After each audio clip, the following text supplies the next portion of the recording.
کارکردگی کی بنیاد پر آپ کو باقی 3 صوبوں میں کامیابی تاریخ ملی اور رقم کی تھی وفاقی صوبے نے۔ حکومت آپ نے قائم کی، وہاں آپ ہار گئے۔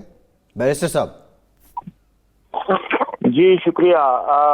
میں ارشاد صاحب کی بات سے اس حد تک تو بالکل متفق ہوں کہ پارٹی کے اندرونی جو اختلافات تھے اور اسپیشلی کارکنان کچھ جو اس بات سے ناراض تھے کہ ان کو ٹکٹ نہیں ملا اور وہ اپنے آپ کو شاید حقدار سمجھتے تھے، انہوں نے اینڈ میں الیکشن آنے کے بعد اپنے ہی پارٹی کے ٹکٹ ہولڈرز کے خلاف الیکشن لڑا، جس کی وجہ سے پی ٹی آئی کا ووٹ جو ہے وہ تقسیم ہو گیا۔ اور کئی انڈیپینڈنٹ کینڈیڈیٹس جن کو اگر آپ اس وقت ان کا جائزہ لیں تو ان میں سے کئی ایسے ہیں کہ جو بنیادی طور پر پی ٹی آئی کے تھے لیکن بعد میں پی ٹی آئی سے اس اختلاف کی بنا پر آزاد کھڑے ہوئے اور جیت گئے۔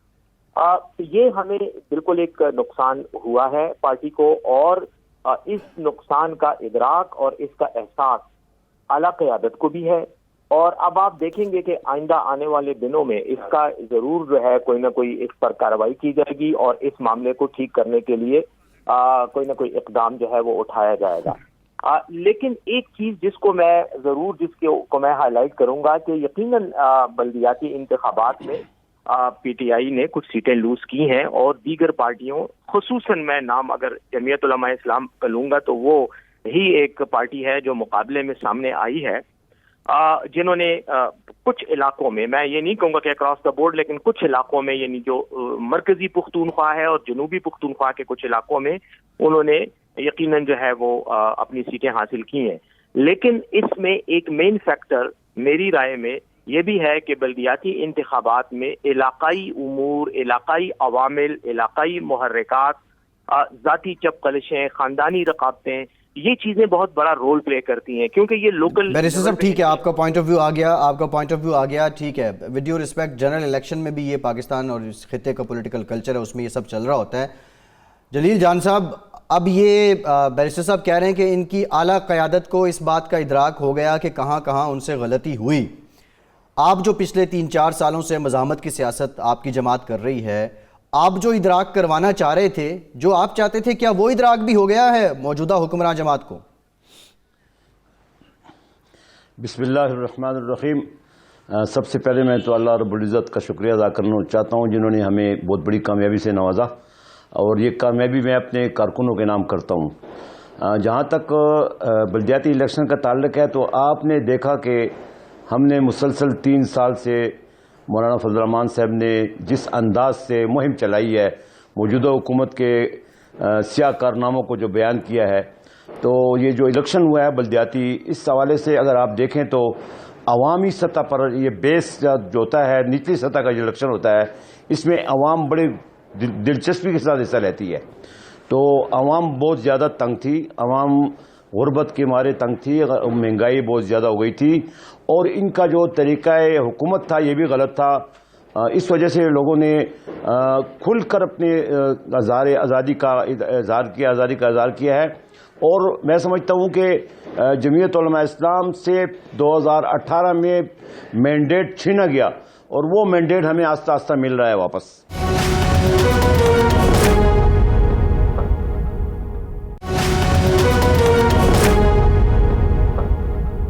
سیف صاحب یہ فرمائیں کہ آپ کی قیادت کو یہ بعد از وقت احساس کیوں ہوتا ہے کہ غلطیاں ہو گئیں؟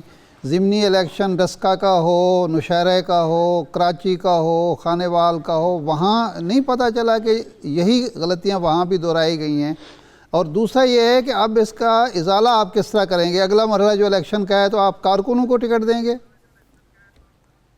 دیکھیں، یہ تو ظاہر ہے کہ پارٹی کے فیصلے ہیں، اور پارٹی نے اس وقت جب یہ ٹکٹ ایوارڈ ہو رہے تھے، ایک چیز آپ کو ارشاد صاحب ذہن میں ضرور رکھنی چاہیے کہ بلدیاتی انتخابات جو ہیں یہ سپریم کورٹ کے آرڈر کے تحت بہت مطلب ایک جب فیصلہ آیا تو بہت جلد حکومت کو کرانے پڑ گئے، کیونکہ انہوں نے کٹ آف ڈیٹ دے دی تھی، جس کی وجہ سے جلدی لوگوں کو ٹکٹ بھی ایوارڈ ہوئے اور تیاریاں بھی اس طرح سے بھرپور نہ ہو سکیں۔ اب جو دوسرا مرحلہ آ رہا ہے بلدیاتی انتخابات کا، جو جنوری کے مہینے میں ہوگا، اس میں انشاءاللہ آپ دیکھیں گے کہ پارٹی بہت ہی آرگنائزڈ انداز میں اس میں حصہ لے گی، اور یہ ریزلٹس آپ کو بالکل مختلف نظر آئیں گے۔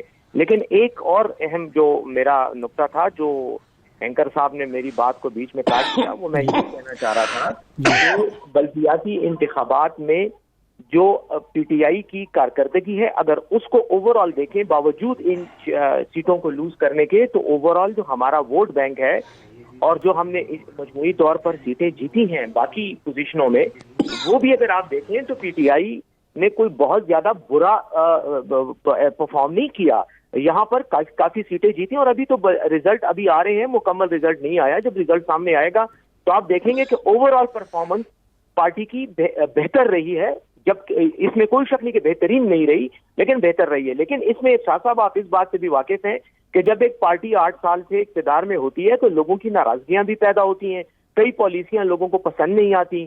مہنگائی کا ایک فیکٹر جو ہے وہ بھی ایک ایسا ہے کہ جس کو اپوزیشن نے بہت زیادہ اس پر جو ہے وہ اپنی کمپین کی بنیاد رکھی اور حکومت کے خلاف اس آرگومنٹ کو استعمال کیا. لیکن میں پھر یہ بات کروں گا کہ اگر آپ ووٹوں کا تناسب دیکھیں تو جہاں جہاں سوائے چند سیٹوں کے جہاں جہاں پی ٹی آئی کے امیدوار ہارے ہیں اور دیگر پارٹیوں کے جیتے ہیں تو وہاں ریشو بہت کم ہے. اور اس میں پھر وہی بات آ جاتی ہے کہ بعض کارکنان کے گلے شکوے, اختلافات, اندرونی چپ کلش. اب آپ نوشہرہ کی سیٹ دیکھ لیں نا, وہاں پر آپ کے سامنے ہے کہ طارق خٹک صاحب کا ایشو تھا, پرویز خٹک صاحب کے ساتھ چلے, وہ سیٹ تو نکل گئی. لیکن کئی اور سیٹوں پر اس چیز نے ایک نیگیٹو منفی رول پلے کیا ہے. تو اس میں کئی فیکٹر ہے, ملٹی ڈائمینشنل فیکٹرز ہیں کہ جنہوں نے یہ صورتحال پر ہم آئے ہیں. جلیل جان صاحب یہ فرمائیں کہ آپ فرما رہے ہیں کہ جو مولانا نے جو بیانیہ دیا تھا اس کی پذیرائی ہوئی, لیکن مولانا سے زیادہ طاقتور بیانیہ جو تھا وہ میاں نواز شریف صاحب کا تھا, مسلم لیگ نون کا تھا. ووٹ کو عزت دو, اور وہ کہہ رہے تھے کہ ایک جعلی حکومت ہوئی ہے, لیکن ان کو تو گھاس نہیں ڈالی ووٹرز نے. آپ کے پاس کیا گدر سنگھی تھی؟ جناب یہ اصل میں صوبہ خیبر پختونخوا جو ہے نا, یہ اس میں ہمارے بیلٹ زیادہ مضبوط ہیں. ان کا جو بیلٹ ہے وہ ہزارہ ڈویژن ہے. تو اگلے مرحلے میں شاید انشاءاللہ ہمارا بھی وہاں پہ منصیرہ ہزارہ ڈویژن میں مضبوط بیلٹ ہیں, ان کی بھی ہے. لیکن یہ سارا ایریا جو ہے جنوبی اضلاع والا اور وسطی اضلاع والا, اس میں آپ دیکھیں انہوں نے 14 MPs یہاں ان کے پشاور میں ہیں, اور اس طرح مردان میں, اس طرح چارسدہ میں, یہ سارے ہم نے سویپ کیے ہیں. تو اس سے اندازہ آپ لگائے کہ حکومت کا جو بیانیہ تھا یا حکومت کے جو پالیسیاں تھیں, جو حکومت نے اس ملک کا بیڑا غرق کیا تھا, اس سارے حوالے کو سب لوگ دیکھتے رہے. اور اس وقت میں تو شکر گزار ہوں جن جن لوگوں نے ہمیں ووٹ دیا ہے. عوام نے, عوامی سطح پہ لوگوں نے نکل کر ایک غصے کا اظہار کیا ہے حکومت پر, عدم اعتماد کا اظہار کیا ہے. مولانا جناب سیف صاحب بیٹھے ہوئے ہیں. مولانا لیکن جو آپ کا بیانیہ تھا دھاندلی کا, کل جو ساری لیڈرشپ مسلم لیگ نون, پیپلز پارٹی, ANP, آپ لوگ کہہ رہے تھے دھاندلی ہو رہی, دھاندلی. حکومت ہے پی ٹی آئی کی, انتظامیہ اسی کی تھی. اس کا مطلب یہ ہے کہ پی ٹی آئی کو یہ تو آپ کریڈٹ دیں گے کہ انہوں نے شفاف الیکشن کرائے اور ان کے انتظامی مداخلت کے جو باتیں تھیں وہ ساری غلط ثابت ہوئی ہیں. غلط ثابت نہیں, میں صحیح ثابت کر سکتا ہوں کہ الیکشن سے ایک دن قبل لوگ جو مصروف ہوتے ہیں پولنگ ایجنٹوں کے کاموں میں, الیکشن کی تیاریوں میں, تو جو ڈاکہ ڈالا گیا حکومت کی سرپرستی میں, ان کے پی ٹی آئی کے ورکروں نے اندر جا کر پولنگ اسٹیشن میں سیل کھول کر بیلٹ پیپر نکالے, وہاں پہ ٹھپے لگانے کی کوشش کی. لیکن اپوزیشن کی تمام جماعتوں نے مشترکہ طور پر اس سازش کو ناکام بنا دیا. پھر آپ نے دیکھا کہ کل جو الیکشن ہوا اس میں کئی پولنگ اسٹیشنوں پر پی ٹی آئی کے کارکنوں نے اندر گھس کر بکسوں کو جلایا اور بیلٹ پیپر کو پھاڑا. اس کے ساتھ ساتھ میں آپ کو بتاؤں کہ یہاں آج جو رزلٹ ہمیں موصول ہوئے ہیں اور جو رزلٹ ہم ان سے مطالبہ کر رہے ہیں, وہ ہماری جو ROs ہیں وہ ہمارے ساتھ تعاون بھی نہیں کر رہے, اور ہمیں بڑے حکومت کی دباؤ کی وجہ سے وہ ہمیں رزلٹ بھی نہیں دے رہے. تو جو رزلٹ ہمیں ابھی تک ملا ہے 17-18 سیٹوں کا, اس کے باوجود 7-8 سیٹیں ایسی ہیں جو ابھی تک انہوں نے ہیلڈ اپ کی ہوئی ہیں. چاہیے تو یہ تھا کہ اعلان ہو گیا ہے, ہمارے پاس رزلٹ موجود ہیں, تو ہمیں دے دے. حکومت اپنی اس خفت کو مٹانے کے لیے, اپنی شکست کو بچانے کے لیے اس قسم کے حربے استعمال کرے. لیکن الحمدللہ سیف صاحب آپ اتفاق کرتے ہیں یہ الزامات جو سیف صاحب, اور دوسرا سیف صاحب یہ بھی ایڈ کر لیجیے گا کہ مردان میں کیا ہوا, ساری نشستیں آپ ہار گئے. جی جہاں تک جلیل جان صاحب کی بات کا تعلق ہے، مجھے بڑا عجیب سا ان کا یہ الزام لگ رہا ہے کہ پشاور میں الیکشن میں دھاندلی پی ٹی آئی کروا رہی ہے، بقول ان کے بیلٹ پیپر چھپائے جا رہے ہیں اور اسٹیمپنگ کی جا رہی ہے. اور آپ کو یاد ہوگا میڈیا میں انہوں نے ایک رات پہلے خاصا ہنگامہ کھڑا کیا تھا، خاص طور پر پیپلز پارٹی کے امیدواروں نے اور ورکروں نے، اور بعد میں اس کے خلاف جو قانونی کارروائی کرنی تھی وہ حکومت نے بھی کی اور الیکشن کمیشن نے بھی کی.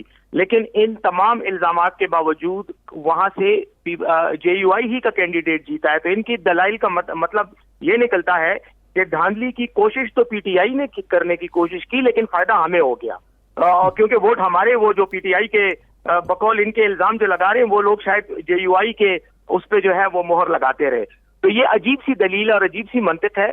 پشاور میں ان کی کامیابی کی ایک وجہ ان کے کینڈیڈیٹ کے والد صاحب جو مولانا فضل الرحمان کے بڑے قریبی رشتہ دار ہیں، اور ان کا بیٹا زبیر علی جو ہے وہ الیکشن لڑ رہا تھا. ان کی اور بھی بڑی وجوہات ہیں، پاپولیرٹی کوئی وجہ نہیں ہے، اس کی اور بھی بڑی وجوہات ہیں جو جلیل جان صاحب میرے محترم ہیں وہ بہت بہتر جانتے ہیں. نہیں آپ بتائیں کیا وجوہات ہیں؟ ہمارے ناظرین کو بھی پتہ چلنا آپ کو میں ابھی تھوڑی دیر بعد ایک ویڈیو بھیج دوں گا، وہ آپ دیکھ لیں. اس میں امیدوار کے والد محترم کچھ بات کر رہے ہیں، کوئی 20 کروڑ روپے دینے کی باتیں کر رہے ہیں، کچھ اس طرح کی. نہیں آپ بڑی وائرل ہے سر، آپ ہمیں بھیجیں گے نا، ناظرین کو تو پتہ چلے نا کہ کیا کہہ رہے ہیں وہ ارشاد صاحب. اگر صرف آپ ٹویٹر پہ چلے جائیں اور آپ غلام علی ویڈیو کریں گے تو آپ کے سامنے آ جائے گی. نہیں میرے تو سامنے آ جائے گی، ناظرین کو کیسے پتہ چلے گا کہ پبلک شیئرنگ ہے نا. اب آپ اس کو چیلنج کر رہے ہیں، اس کو بیس بنا رہے ہیں. عادت سے ہی بول رہا ہوں نا. اچھا دوسری بات یہ ہے کہ دیکھیں جہاں تک یہ باقی علاقوں کا تعلق ہے، جیسے میں نے کہا اس میں تو کوئی شک نہیں ہے کہ یقینی طور پر جو ہمارے کینڈیڈیٹس تھے ان کی ٹکٹوں کے حوالے سے پارٹی کے اندر کچھ تحفظات ضرور تھے، لیکن ہر جگہ نہیں تھے، کچھ جگہوں میں تھے. اب جہاں تک اس کا نقصان پارٹی کو، ایک آخری پوائنٹ جو میں کہنا چاہ رہا ہوں، یہاں پہ یہ کہا گیا کہ دھوس دھاندلی ہوئی، پی ٹی آئی کے امیدوار کے ورکروں نے جو ہے وہ بیلٹ پیپر اٹھا لیے، حملے کر دیے پولنگ اسٹیشن پہ. ارشاد صاحب کرت میں کل واقعہ ہوا ہے، ہمارا جو پی ٹی آئی کا سٹنگ ایم این اے ہے شاہد خٹک، اس پر حملہ ہوا ہے. اس کا بھتیجا اور باڈی گارڈ جو ہیں وہ جاں بحق ہوئے ہیں، اور اس کی ایف آئی آر جو ہے وہ جے یو آئی کے لوگوں کے خلاف درج ہے، کیونکہ ان کے ساتھ ان کا وہاں پہ ٹکرا ہوا، لڑائی ہوئی اور یہ سب کچھ ہوا.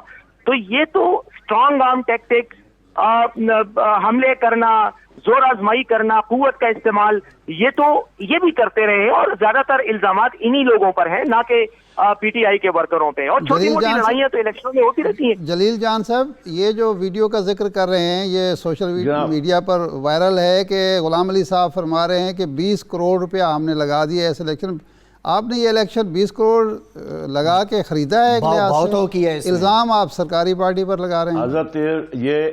حضرت یہ بیرسٹر سیف جو ہے نا یہ غالباً رات کو میرے ساتھ بیٹھے تھے ایک پروگرام میں. انہوں نے کہا کہ میں تحریک انصاف کا سپوکس مین نہیں، حکومت کا سپوکس مین ہوں، لیکن آج وہ تحریک انصاف کی نمائندگی کر رہے ہیں. بہرحال ان کا جو موقف ہے اس حوالے سے میں نے تو وہ ویڈیو دیکھی نہیں ہے، لیکن میں نے رات بھی بتایا کہ وہ ماحول جذباتی قسم کا ماحول تھا. انہوں نے یہ کہا کہ کروڑوں روپے الیکشن پہ لگ رہے ہیں اور آپ لوگ چوری کر رہے ہیں. انہوں نے یہ بات اس تناظر میں کہہ رہے تھے، تو انہوں نے اس تناظر میں لے لیا کہ 20 کروڑ کی بات کر رہے ہیں. تو یہ تو ان کی کتنی کیسٹیں ہمارے پاس پڑی ہے جو انہوں نے پیسے دے رہے تھے لوگوں کو، تو ہم نے تو کبھی اس پہ تبصرہ بھی نہیں کیا، لیکن پتہ نہیں شکست کی وجہ سے اس چیز کو اچھال رہے ہیں. بہرحال بیرسٹر صاحب بھی ہمارے دوست ہیں، یہ تو حکومت کو ڈیفینڈ کریں گے، لیکن کچھ حقائق کو بیان کرنا بھی ان کا فرض ہے کہ مان لیں یہ بات کہ ہم نے شکست کھائی ہے.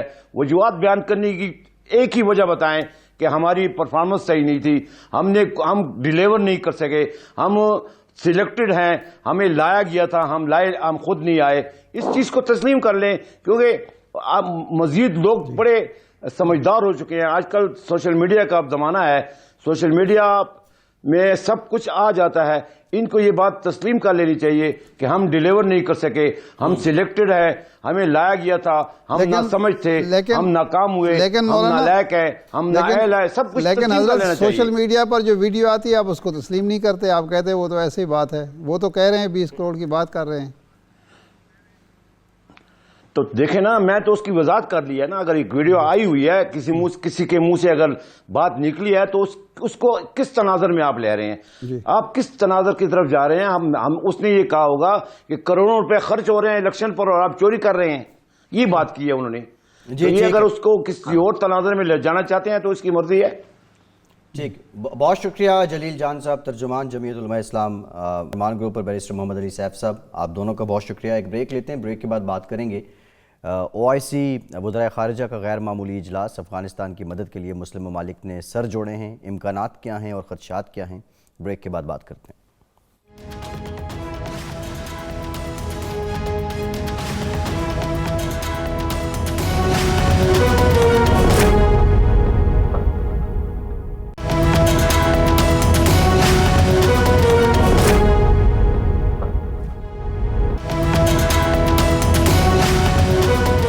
بریک کے بعد ایک بار پھر سے آپ کو خوش آمدید کہیں گے. ارشاد صاحب, یہ نتائج جو سامنے آئے ہیں اس میں ویسے تو بلدیاتی انتخابات تھے, لیکن جو بڑے بڑے برج ہیں PTI کے, KPK میں, اگر میں نام لوں, جو وہاں پہ علی امین گنڈا پور صاحب, علی محمد خان صاحب, اسپیکر قومی اسمبلی اسد کیسر صاحب, صوبائی وزیر تعلیم شہرام ترکی صاحب, عمر ایوب صاحب, شہریار آفریدی صاحب, ڈیپٹی اسپیکر جو ہیں محمود جان, ان کے بھائی, اور گورنر صاحب شاہ فرمان صاحب, یہ وہ تمام لوگ ہیں جن کے حلقوں میں PTI کو شکست ہوئی ہے. اس کے اثرات کیا ہوں گے؟ کیا ابھی بھی PTI کے پاس یہ ٹائم ہے کہ حکمت عملی بدلے اور جو آئندہ جنرل انتخابات ہیں اس میں کم از کم مقابلے کی پوزیشن میں آ جائیں؟ دیکھیں, یہ جو آئی اوپنر ہیں PTI کے لیے, ایک تو یہ ہے کہ 13 سے 18 جو حکمرانی انہوں نے خیبر پختونخوا میں کی, اس کے نتیجے میں خیبر پختونخوا میں پہلی دفعہ کسی حکومت کو دوسری باری ملی, اور پھر وہی پارٹی جو ہے مرکز میں, پنجاب میں اور بلوچستان میں اقتدار میں آئی. اب یہ بالکل الٹ ہوا ہے کہ اسی صوبے میں جو بیس کیمپ تھا PTI کے لحاظ سے, وہاں شکست ہو گئی, اور ان علاقوں میں ہوگی جو مضبوط علاقے سمجھے جاتے تھے ان کے. ظاہر بات ہے, اتنے MNA اگر وہاں سے MPA کامیاب ہوئے تو ایک مضبوط علاقہ تھا, اور 2/3 میجارٹی وہاں ملی ان کو. اس کے اثرات پنجاب کے بلدیاتی الیکشن پر بھی ہوں گے, اور اس کے اثرات اگر PTI نے اور حکومت نے, وفاقی حکومت نے سنبھلنے کی کوشش نہ کی, نوشتہ دیوار نہ پڑھا, سبق حاصل نہ کیا, تو اس کے اثرات جو ہیں قومی الیکشن جو 22 میں ہوں یا 23 میں ہوں اس پر بھی مرتب ہوں گے. کون سے 3 کام ہیں جو کرنے ہوں گے سنبھلنے کے لیے؟ 3 ضروری کام کون سے؟ سب سے پہلے جو خان صاحب کا ایک پارٹی کے اندر گرفت نہیں ہے, وہ انہوں نے معاملہ, لوگ لڑ رہے ہیں وہ شاید تماشا دیکھتے ہیں, بجائے اس کے کہ ان اختلافات کو ختم کریں اور ایک مضبوط ان کی پارٹی کے اندر گرفت نظر آنی چاہیے. وہ نہیں ہے, اس کا فائدہ اٹھایا مخالف اٹھا رہے ہیں. دوسرا, ٹکٹوں کی تقسیم میں کوئی بیلنس رکھیں اپنے کارکنوں کے. اور دیکھیں نا, یہ خانوار کا الیکشن ہے, جو امیدوار تھا 18 میں PTI کا, اس نے 47,000 ووٹ لیے. نون لیگ اس دفعہ نون لیگ کے ٹکٹ پہ وہ 47,000 ووٹ لے گیا, تو آپ کو کیا فائدہ ہوا دوسری پارٹی کو ووٹ دینے کا؟ اگر یہی کام آپ بلدیاتی الیکشن میں کریں گے تو آپ کو نقصان ہوگا. دوسرا, مہنگائی کو ایک حقیقت کے طور پر تسلیم کر کے کم کرنے کی, ختم تو نہیں کر سکتے, کم کرنے کی کوشش. یہ مہنگائی پہ مفصل بات کریں گے. کچھ ہم ذرا ڈیٹیل بات کرنا چاہ رہے ہیں. OIC کا جو غیر معمولی اجلاس ہوا ہے وزرائے خارجہ کا اسلام آباد میں, اس سے متعلق ہمیں جوائن کیا ہے سابق وزیر خارجہ خورشید محمود قصوری صاحب نے. قصوری صاحب, thank you very much for your time. Kasuri صاحب, یہ بتا دیں, ایک تو بڑی تعریف کر رہی ہے دنیا, اور بالخصوص مسلم برادر جو ہیں وہ بہت زیادہ پاکستان کی تعریف کر رہے ہیں. اب اس کے بعد امکانات کس حد تک روشن ہو گئے ہیں کہ جو انسانی المیہ افغانستان میں جنم لے رہا ہے کم از کم وہ رک سکے؟ دیکھیے, ایک تو کوئی شک اس میں نہیں ہے کہ یہ ایک بڑی کمینڈیبل ایفرٹ تھی سعودی عرب کی اور پاکستان کی. سعودی عرب کا میں اس لیے نام لے رہا ہوں کہ انہوں نے انیشیٹو لیا, پاکستان اس لیے کہ اس نے اس کی میزبانی کی اور آفر کی کہ وہ میزبانی کرے گا. اب بات اس میں یہ ہے کہ ایک تو اس کا ڈیفینیٹلی یہ نتیجہ نکلا ہے کہ OIC ممالک کے علاوہ اس میں امریکہ, روس، چین اور جرمنی، یونائٹڈ نیشنز، ان کی نمائندگی جو ہے وہ بڑی بھرپور ہوئی ہے. اور انڈر سیکرٹری جنرل نے جو تقریر کی ہے انہوں نے اس میں یہ کہا ہے کہ یونائٹڈ نیشنز اپنے تئیں لانچ کرے گی یا کر چکی ہے یا کرنے والی ہے 4.5 بلین ڈالرز کی امداد کے لیے ان کو کی جائے. اب اس میں تو نیچرلی امریکہ بھی کرے گا. یورپین یونین نے تو آلریڈی $1 بلین کا اعلان، 1 بلین یورو کا، جو بلین ڈالر سے شاید زیادہ ہی بنتے ہیں، برابر بنتے ہیں، 1 بلین یورو کا وہ اعلان کر چکے ہیں. یہ ایک پازیٹیو ڈیولپمنٹ ہے. پھر جو یہ اس کے نتیجے میں ایک جو سٹرکچر بنا ہے اس میں جو اسسٹنٹ سیکرٹری جنرل ہیں اس کے OIC کے، انہوں نے بھی یہ کہا ہے کہ کابل میں ان کا دفتر ہے وہ اسی کے لیے کام کرے گا، جتنی امداد ہوگی وہ خود سپروائز کرے گا. پھر جو فارن منسٹر کا پاکستان کا بیان ہے اس میں انہوں نے کہا ہے کہ یہ جو فنڈ قائم کیا گیا ہے اس میں دیگر ممالک بھی رقوم جو ہے وہ ڈال سکتے ہیں. لیکن ایک جو اس کا مجھے فائدہ نظر آ رہا ہے وہ یہ کہ مسلم دنیا میں تو کم ملک ہیں جن کے پاس اتنی ہڈی پسلی ہے معاشی طور پر، سوائے پیٹرو ڈالر ممالک کے، وہ چند ہیں، وہ انگلیوں پہ گنے جا سکتے ہیں. لیکن اس کے نتیجے میں جو ساری دنیا کی دوبارہ توجہ مبذول ہوئی ہے وہ ایک اچھی بات ہے. اور مجھے یہ توقع ضرور ہے کہ جو بھی خامیاں ہوں بین الاقوامی برادری کی نظر میں موجودہ طالبان حکومت کی، جو انسانی اس کے پہلو ہیں، جو افغانستان میں ایک بہت بڑی ٹریجڈی رونما ہونے لگی ہے، اگر ان کی مدد نہ کی گئی اس کا ضرور احساس کر لیا گیا ہے. تو اس کو میں چھوٹی بات نہیں سمجھتا. اور پاکستان کے لیے تو یہ بہت بڑی بات ہے کہ خدا نہ خواستہ ایسے حالات وہاں پیدا ہوں. ریفیوجیز تو لازمی آئیں گے، آ بھی چکے ہیں لاکھ سے زیادہ، 70-80 ہزار جو آئے تھے وہ واپس جانے کو بھی تیار نہیں ویزاز پہ. یہ تو ابھی 2 لاکھ کی بات ہے، ابھی بہت زیادہ خدا نہ کرے لیکن اگر حالات ٹھیک نہ ہوئیں گے. یورپین یونین بھی اسی لیے بہت ایکٹیو ہے کہ امریکہ کے درمیان اور افغانستان کے تو ایک اور سمندر ہے، لیکن یورپین یونین کو ڈر ہے کہ پہلی جو ریفیوجیز کی لہر آئے گی وہ وہاں آئے گی، چاہے پاکستان آئے، کہیں ایران چلے جائیں، الٹیمیٹلی ان کی خواہش ہوگی کہ وہ یورپین یونین چلے جائیں. خورشید صاحب، باقی جو ممالک ہیں میں سمجھتا ہوں جو خورشید صاحب قطع کلام معاف، گزارش یہ ہے کہ اگر سینکشنز جو ہیں وہ ختم نہیں ہوتی جو امریکہ کی طرف سے اور یونائٹڈ نیشنز کی طرف سے کچھ برقرار ہیں، بینکنگ چینل نہیں کھلتا، تو یہ امداد کس طرح منتقل ہوگی طالبان حکومت کو کہ وہ ایجوکیشن پر، ہیلتھ پر، فوڈ پر کچھ خرچ کر سکیں، تنخواہیں دے سکیں؟ ایک تو یہ سوال ہے. دوسرا یہ ہے کہ اگر امریکہ کا رویہ ہمدردانہ نہیں ہوتا تو کیا پھر بھی یورپی یونین اور یورپی ممالک اس طرف آگے بڑھیں گے؟ جی، پہلے کا دوسرے کا تو میں جواب دینے کی جسارت کر لوں گا. میرا خیال ہے وہ کریں گے. اس کی ایک وجہ یہ ہے کہ ان کا اپنی مفاد بھی ہے اور کئی ایشوز پہ وہ 100% اگری نہیں کرتے. چائنا میں کے ایشو کے اوپر بھی یورپین یونین کی پالیسی اور امریکہ کی پالیسی میں تبدیل مختلف تھی. اب ٹھیک ہے، جرمن حکومت میں ایک تبدیلی آئی ہے، اس سے دیکھیں گے کیا ہوتا ہے اس میں. لیکن جو معاملہ آپ نے اٹھایا پہلے وہ واقعی بڑا امپورٹنٹ ہے. اسی کی طرف میں اشارہ کرنے لگا تھا کہ جو بھی امداد اعلان کریں، آج تو مجھے خوشی ہوئی کہ امریکن کانگریس مین بھی، سینٹ اور کانگریس کے ممبران جو ہیں انہوں کو 30 کے قریب انہوں نے بھی سپورٹ کیا ہے افغانستان میں ہمدردانہ طور پر بنیاد ان کی مدد کرنے کی. تو یہ تو بالکل واضح بات ہے جو آپ نے کہا کہ کوئی اسٹیبلش چینلز ہونے چاہیے. وہاں کا بینکنگ سسٹم تو کولیپس کر گیا ہے. تو اب اگلا سٹیپ یہی ہوگا اور میری یہ امید ہے کہ بہت سے ایسے خاص طور پہ پیٹرو ڈالر رچ ممالک ہیں جو پیٹرو دولت سے مالا مال ہیں، جن کے امریکہ سے قریبی تعلقات ہیں. آج کل پاکستان کے تو امریکہ سے قریبی تعلقات نہیں رہے جیسے ماضی میں ہوتے تھے تو وہ رول میرا خیال ہے وہ ادا کریں گے، ایک صرف اس بنیاد پر ہی نہیں کہ اسلامی بھائی چارے کے بنیاد پر.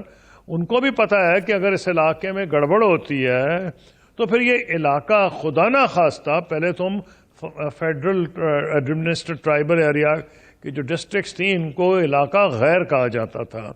مجھے تو ڈر ہے کہ اگر افغانستان میں حالات بہتر نہ ہوئے تو یہ تو پورا افغانستان ہی کئی علاقہ غیر نہ بن جائے.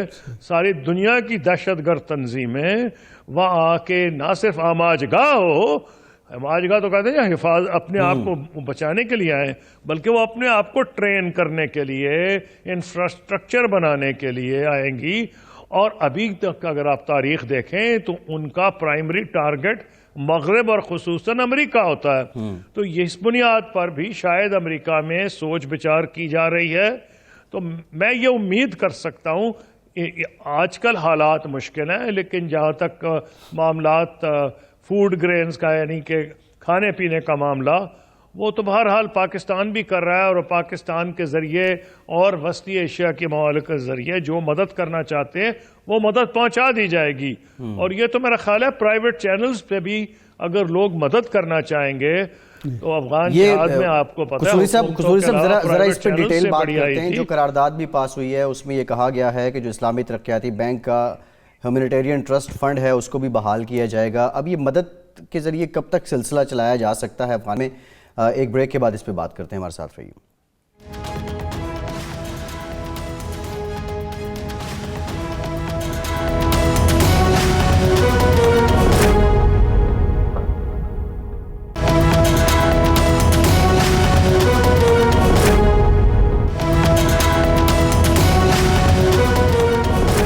بریک کے بعد ایک بار پھر سے آپ کو خوش آمدید کہیں گے. پاکستان کے سابق وزیر خارجہ خورشید محمود قصوری صاحب ہمارے ساتھ موجود ہیں. قصوری صاحب، یہ جو قرارداد پاس ہوئی اس میں جو ہیومینیٹیرین ٹرسٹ فنڈ ہے اس کو بحال کرنے پر بھی اتفاق ہوا ہے.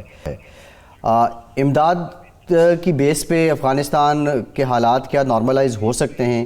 کچھ لوگ UN مشن بھیجنے کی بھی بات کر رہے ہیں یا پھر امریکہ کو قائل کیا جائے. تینوں میں سے آپ کو کیا لگتا ہے کہ مستقبل قریب میں کون سا جو آپشن ہے وہ زیادہ حقیقی ہو سکتا ہے؟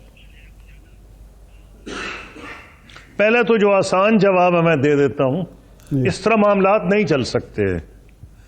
یہ تو چل ہی نہیں سکتے، کوئی ملک بھیک پہ نہیں چل سکتا.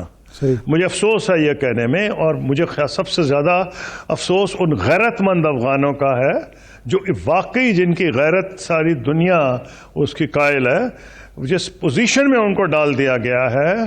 اور اس میں جو بڑی بڑی طاقتیں آئی ہیں، پہلے سابق سوویت یونین آیا، امریکہ، یہ کسی طریقے سے بھی بری الذمہ نہیں ہو سکتے. اور ٹھیک ہے ہمارا بھی اس میں رول ہے، ماننا پڑے گا. اور جو ملک بیچ میں آئے مختلف سٹیجز پہ، سعودی عرب، قطر، UAE، ہم سب کو مل کے اپنی ذمہ داری یہ نبھانی پڑے گی. ایک تو یہ بات ہے. تو یہ تو جواب آسان ہے کہ اس طرح معاملات نہیں چل سکتے. لیکن دو تین چیزیں اور بھی ہو رہی ہیں. وہ یہ ہے کہ امریکہ میں بھی ایک بحث چھڑی ہے اور بہت امپورٹنٹ ایک بیان آیا ہے جو ایسوسیٹڈ پریس آف امریکہ کو دیا گیا ہے. بلکہ دو امپورٹنٹ بیانات آئے ہیں جو ایسوسیٹڈ پریس آف امریکہ کو دیے گئے ہیں. ایک پریزیڈنٹ کرزئی کا بیان آیا ہے جس میں انہوں نے کہا ہے کہ انہوں نے تو ٹیک اوور کیا ہی نہیں طالبان نے، کیونکہ امریکہ میں بڑا رونا پیٹنا ہو رہا تھا، جی دیکھیں کس طرح ہو گیا، کیسے آ گئے. انہوں نے کہا یہ تو آ ہی نہیں رہے تھے، میں نے بلایا کیونکہ ہم نے تو ڈیلیگیشن بھیجا تھا وہاں قطر، اور عبداللہ صاحب گئے بھی تھے قطر. وہ اس کے ہیڈ تھے جو پیس کاؤنسل تھی. تو یہ کہتے ہیں کرزئی صاحب، میں نے پتہ کیا پریزیڈنٹ صاحب کا، پریزیڈنٹ اشرف غنی، تو پتہ چلا نہ صرف وہ غائب ہو گئے ہیں، پتہ چلا ان کی پوری ٹیم ہی غائب ہو گئی ہے. Defence minister, interior minister, police chief, national security adviser سارے بھاگ گئے. تو ان کا مجھے تو یہ ڈر تھا کہ یہاں تو افراتفری ہوگی. تو میں نے پھر ان میں سے کسی نے، پریزیڈنٹ غنی کے لوگوں میں سے کسی نے سجیسٹ کیا پریزیڈنٹ کرزئی کو کہ آپ ٹیک اوور کر لیں. اور میں سمجھتا ہوں کہ انہوں نے دانش مندی کی، انہوں نے ٹیک اوور نہیں کیا، انہوں نے دعوت دی طالبان کو ٹیک اوور کریں. تو اس کو اگر آ کے جوڑیں کہ جو زلمے خلیل زاد صاحب کی بات چیت ہو رہی تھی امریکہ طالبان کے ساتھ دوحہ میں، تو امریکہ کے اندر بھی تو یہ بحث چھڑ جائے گی نا کہ بھئی انہوں نے وعدہ کیا تھا تم پہ حملے نہیں کریں گے، تو حملے نہیں انہوں نے کیے. یہ اگریمنٹ ہوا تھا کہ جی ایک انکلوسیو گورنمنٹ آئے گی مرضی سے دونوں کی، تو آپ نے ڈیلیگیشن بھیجا قطر عبداللہ کا، وہ وہاں آیا، ان سے بات چیت ہوئی. پھر کرزئی خود رپورٹ کر رہے ہیں کہ بھئی وہ تو خود ہی غائب ہو گئے. اور یہ وہ کیا کہہ رہے ہیں، پریزیڈنٹ بائیڈن نے کہا، میں نے تو اپنے کانوں سے سنا ہے، میں اس دن امریکہ میں تھا جس دن کابل کا فال ہوا ہے، پریزیڈنٹ بائیڈن نے یہ کہا میں کیا کرتا، وہ بندہ ہی غائب ہو گیا. تو بھئی اگر بائیڈن صاحب خود کہہ رہے ہیں اور اب کرزئی صاحب اب کہہ رہے ہیں، تو ایک بحث تو چھڑنی لازمی ہے. اسی پس منظر میں کوئی 30 کانگریسمین، سینیٹرز، کانگریسمین نے بھی سپورٹ کیا ہے افغانستان کی امداد کرنے پہ. خورشید صاحب، سمجھتا ہوں یہ تو برف آہستہ آہستہ پگھلے گی. خورشید صاحب جی میرا سوال یہ ہے، آپ نے فرمایا کہ یہ خیرات پر یا بھیک پر نہیں چل سکتا. اب کیا سعودی عرب یا اس طرح کے جو دوست ملک ہیں امریکہ کے اثر رسوخ والے، یہ امریکہ کو قائل کر سکتے ہیں، یورپ کو قائل کر سکتے ہیں کہ آپ طالبان حکومت کو تسلیم کریں تاکہ سارے معاملات چینلائز ہوں اور یہ معاملہ انسانی المیہ تک نہ پہنچے؟ دیکھیے اس کے 2 سٹیجز ہیں. تسلیم ہونا ہو، ان کے پیسے تو ریلیز کرے نا، ان کا بینکنگ سسٹم تو بحال ہو، ان کی معیشت تو بحال ہو، ساتھ ساتھ ان پہ آپ مورل پریشر ڈال سکتے ہیں طالبان پہ کہ بھائی آپ وہ کریں جو انسان.